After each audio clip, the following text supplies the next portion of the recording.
दोस्तों, हम सभी जानते हैं कि भारत देश में भ्रष्टाचारी अफसरों की भरमार है। लेकिन जब कोई सरकारी अधिकारी खुलेआम भ्रष्टाचार का समर्थन करने लगे तो इससे ज़्यादा शर्मनाक कुछ नहीं हो सकता।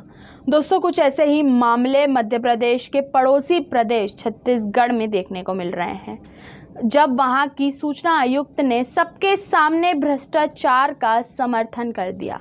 तो क्या था पूरा मामला, चलिए जानते हैं। नमस्कार दोस्तों, मैं समीक्षा कपूर और आप देख रहे हैं प्रलय टीवी।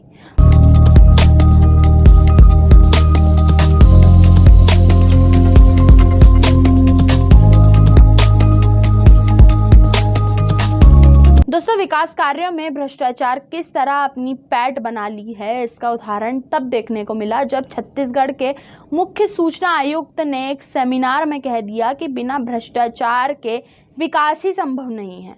हालांकि बाद में वह अपनी बात से पलट भी गए और कहा कि अर्थशास्त्री की राय है, मेरी ये नहीं है। राज्य के मुख्य सूचना आयुक्त सर्जियस मिंज ने कहा कि बिना करप्शन के डेवलपमेंट नहीं हो सकता। वे रविशंकर विद्यालय में रविंद्रनाथ टैगोर और ग्रामीण विकास विषय पर गुरुवार को आयोजित सेमिनार में बतौर अतिथि अपना विचार प्रकट कर रहे थे। तभी एक श्रोता ने किसी अर्थशास्त्री का हवाला देते हुए मिंज से पूछा कि क्या सही है, कितना सही है भ्रष्टाचार के विकास हो नहीं सकता। इस पर मिंज ने कहा कि जितना ज़्यादा डेवलपमेंट होगा उतना ही करप्शन भी होगा। लेकिन सेमिनार के बाद जब कुछ पत्रकारों ने मिंज से इस संबंध में सवाल किया तो उन्होंने बात पलटते हुए कहा कि मैंने श्रोता के सवाल पर यही कहा कि जब कोई अर्थशास्त्री ने कहा है तो बात सही ही होगी। मेरी ओर से ये वाक्य नहीं है, मैं तो ऐसा कह ही नहीं सकता। दोस्तों, हमारे देश में भ्रष्टाचार एक बहुत बड़ी समस्या है। भ्रष्टाचार के कारण ही देश में बेरोजगारी, भूखमरी और गरीबी जैसी समस्याएं पनप रही हैं। इसके साथ ही जिस छत्तीसगढ़ के अधिकारी ने ऐसा बयान दिया है, वो छत्तीसगढ़ में भी गले गले तक भ्रष्टाचार में डूबे हुए हैं। एक रिपोर्ट के मुताबिक छत्तीसगढ़ देश के सबसे भ्रष्ट 10 राज्यों में शामिल है। 20 राज्यों की सूची में 57% भ्रष्टाचार के साथ छत्तीसगढ़ 9वें स्थान पर है। रिपोर्ट देश भर के 20 राज्यों में 220 जिलों में साल भर चल रहे सर्वे के आधार पर तैयार की गई है। छत्तीसगढ़ में भ्रष्टाचार की सबसे ज़्यादा शिकायत पुलिस विभाग में है। 40% लोगों ने कहा है कि उन्हें पुलिस को रिश्वत दी है। 20% लोगों ने ज़मीनी संबंध मामलों में रिश्वत दी है। वहीं 40% लोगों ने बिजली, परिवहन संबंधी अन्य कार्यालयों में घूस देकर काम स्वीकार करवाया है।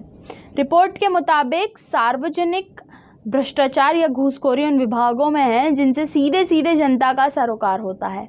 यातायात नियमों के उल्लंघन में सीधा चौक चौराहे पर खड़े पुलिस जवानों, अफसरों के सामने होता है, तो ज़मीन से जुड़े प्रकरणों में पटवारी और तहसीलदार से होता है।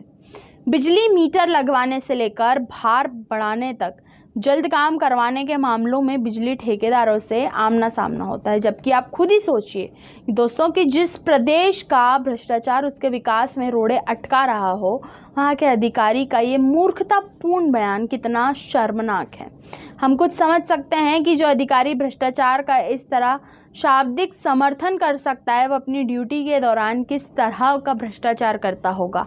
वास्तविकता में इस अधिकारी पर तत्काल प्रभाव से इस शर्मनाक बयान के लिए कार्रवाई होनी चाहिए, ताकि दोबारा कोई सरकारी अधिकारी इस तरह भ्रष्टाचार का समर्थन करने की हिम्मत ना कर सके। इसके साथ ही छत्तीसगढ़ के मुख्यमंत्री भूपेश बघेल को भी अपने इस अधिकारी की हरकत पर जनता से माफ़ी मांगनी चाहिए। खैर, आज के लिए सिर्फ इतना ही। आप देखते रहिए प्रलय टीवी।